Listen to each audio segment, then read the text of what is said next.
हिम्मत संस्था के तहत हमारा फेडरेशन बना, सहकारिता जिसे कहते हैं। 7 मार्च 2008 को मेरा उसमें अध्यक्ष पद पे गठन हुआ था और तब से और अभी तक मतलब चला रहे हैं, अध्यक्ष पद पे बनी हूँ। तो धीरे धीरे वहाँ से हमने बोलना शुरू किया हर चीज़ को, मतलब तब मन में ये आभास हुआ कि हमको शायद प्लेटफॉर्म मिल गया जिसको हम अपना थोड़ी भी अगर अंदर जुनून है तो हम उसको मतलब इस प्लेटफॉर्म पे हम उजागर कर सकते हैं।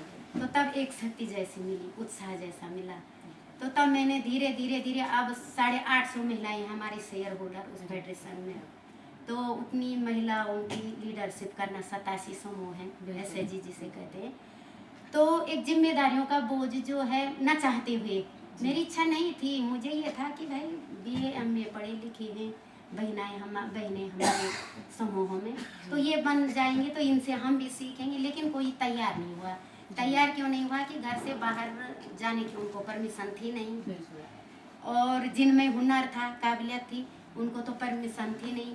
अब उन्होंने मतलब मुझे पकड़ा कि ये बहुत मुँह बजा रही है, उन्होंने मुझे ही लिया कि बहन जी आपको ही बनना पड़ेगा। मैंने कहा भाई मैं अनपढ़ गंवार हूँ, मैं कहाँ सन 86 की 8वीं पास महिला और कहाँ ये लोग BA MA कर रखा है, फिर भी अभी पढ़ रहे हैं।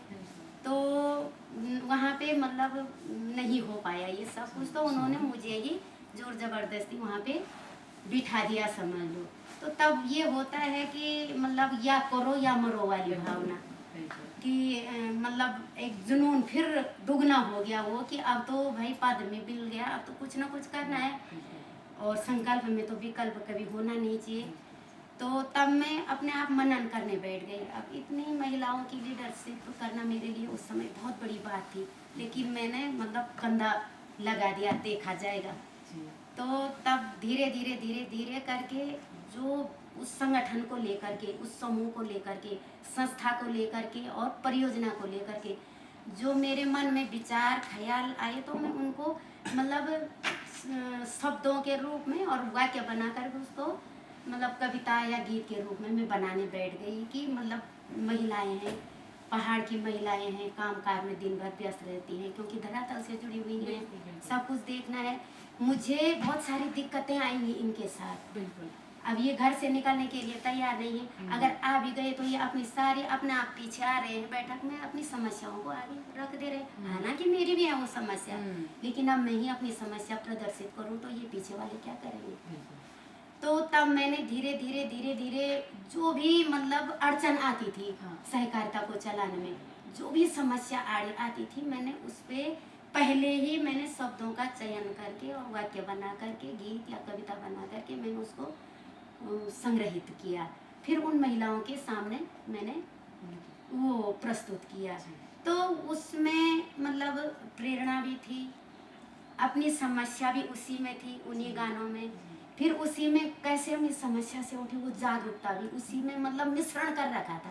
तो धीरे धीरे धीरे धीरे बहनों की सोच बढ़ी, और वो प्रत्येक जो मैंने उस संगठन पे गाना बनाया था समाज परिवेश को लेकर के, तो वो मतलब वो हथियार जैसे बन गई मेरे उस संगठन को 2007 से और अभी 2022 तक चलाने। हालांकि लॉकडाउन के चलते 2 साल से अभी फेडरेशन की प्रक्रियाएं मतलब उस रूप में गति नहीं कर पा रही है, लेकिन समूह बचत हो रही है। और आज SBI नंद प्रयाग में हमारी 57 लाख रुपये हमारे पूरे 87 समूहों की 10-10 रुपये बचत करके, जो बहनें 10 रुपये बचत करने के लिए तैयार नहीं थी, तो आज 57 लाख रुपये हमारे SBI नंद प्रयाग में जमा है। तो एक बहुत बड़ी उपलब्धि मैं समझती हूँ अपने। तो धीरे धीरे वहीं से फिर तब एक परम सौभाग्य ये मिला हमको पतंजलि महिला योग समिति से जुड़ने का। फिर वहीं से जब लोग योग से नहीं जुड़े, इस मंच तक आज मैं यहाँ पे हूँ, तो इस मंच तक पहुँचने के लिए मतलब हमने बहुत, जिसे बोलते हैं ना, पापड़ बेले हैं, वो पापड़ बेले हैं हमने, कई अपमान के घूंट पिए हमने। क्योंकि जब समाज में जाते थे तो लोग बोलते थे बड़े आए तुम योग करवाने वाले, काम धाम तो है नहीं, लगे हैं रास्ते, झोला पकड़ा बाबा रामदेव का और लगे रास्ते, और अपने आप तो बने हैं लमडा, और हमारी बहू बेटियों को भी बोले कि आओ यहाँ पे बैठो और ऐसे फूंक मारो, ये करो वो करो, क्योंकि जानकारी थी नहीं लोगों को, हालांकि बीमारियों से जूझ रहे थे। तो धीरे धीरे धीरे धीरे जब नहीं लोग समझ पाई हमारी भावनाओं को और हमारी उस अंतर पीड़ा को, मतलब जिन बीमारियों से हम गुजरे थे और योग करके हम ठीक हुए, तो लोग नहीं समझ पाए। तो तब हमने धीरे धीरे ये सांस्कृतिक कार्यक्रमों का सहारा लिया। और खुदा न खास्ता आज से मतलब 4-5 साल पहले ही लगा लो, यहाँ श्रीनगर में ही एक प्रतियोगिता हुई थी मांगल की, जिसमें हमारे परम सम्मानित मेरे गुरुजी पुरोहित सर जी जो है वहाँ पे जज के रूप में थे उस समय जी। तो 2 साल हमने वहाँ उसमें भाग लिया था। हाँ, प्रथम साल तो हम मतलब थर्ड आए और दूसरे साल जो है हम प्रथम प्राइज हमको मिला था 51,000 का। तो तब हमने ये मांगल की प्रतियोगिता में जब भाग लिया तो धीरे धीरे हमको ऑफर भी आने लगी, क्षेत्र से भी या बाहर अदर डिस्ट्रिक्ट से भी। तो इसी प्रकार से जो है ये मांगल की जो है यात्रा ही समझ लो, अपनी जो पौराणिक संस्कृति हमारी लुप्त हो गई थी उसको एक छोटा सा प्रयास करके, मतलब हम ये चाहते हैं कि आज हमारे पूरे मतलब हमारा हर गांव, हर क्षेत्र, हर जिला जो है हमारा गढ़वाल जो है पुराने ज़माने की तरह ही अभी भी शादी ब्याह में ये मांगल गाई जाए जी। तो जब आपने उत्तराखंड की इस परंपरा को जब बचाने का आपने प्रयास किया, तो आपको शुरुआती दौर में किन किन परेशानियों का आपको ज़्यादा सामना करना पड़ा, और क्या आपके परिवार ने आपका साथ दिया और कैसा माहौल था उस समय? हाँ, ये आपने बहुत अच्छा प्रश्न पूछा, जहाँ तक मैं समझती हूँ, क्योंकि आप जानते हैं कि महिलाओं की क्या स्थिति होती है घर में, और मैं एक गरीब परिवार से हूँ। ऐसा भी नहीं कि मतलब ऐसा भी नहीं कि मतलब खाने तक को भी नहीं होगा, और ऐसा भी नहीं कि हम मतलब बहुत ऊंचे उठ सकें, ऐसा भी नहीं है। लेकिन मैं यहाँ तक पहुँची तो इसमें मेरे पतिदेव का और मेरे बच्चों का इतना सहयोग, इतना सपोर्ट है कि मतलब यहाँ तक कि परिवार ने भी बहुत आलोचना की मेरी, कि मतलब घर में रहने के बजाय ऐसे नाच रही है, ऐसे मतलब वादियों की तरह ये सो। लेकिन जो मेरे पति देव हैं तो फरसाण जी ने बोला कि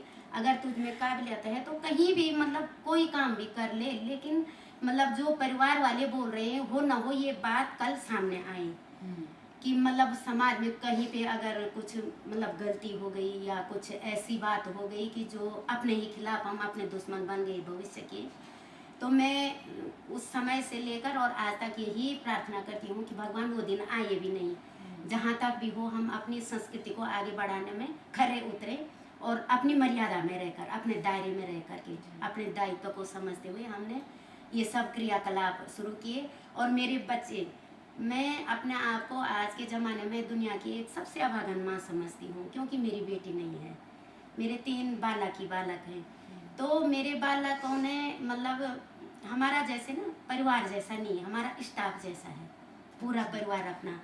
तो बच्चे भी बराबर काम करते थे, स्कूल भी पढ़ी बच्चों ने भी, 3 ही बालकों ने भी, उन्होंने भैंस से दूध भी निकाला, स्कूल भी गए, बोर्डों के पेपर भी दिए, घास वगैरह सब कुछ किया, झूला चौका भी किया, पापा ने भी और बच्चों ने भी मिलके। क्योंकि मैं तो समाज में कदम बढ़ा चुकी थी, अब घर में 100% में भागीदारी नहीं निभा पाती थी।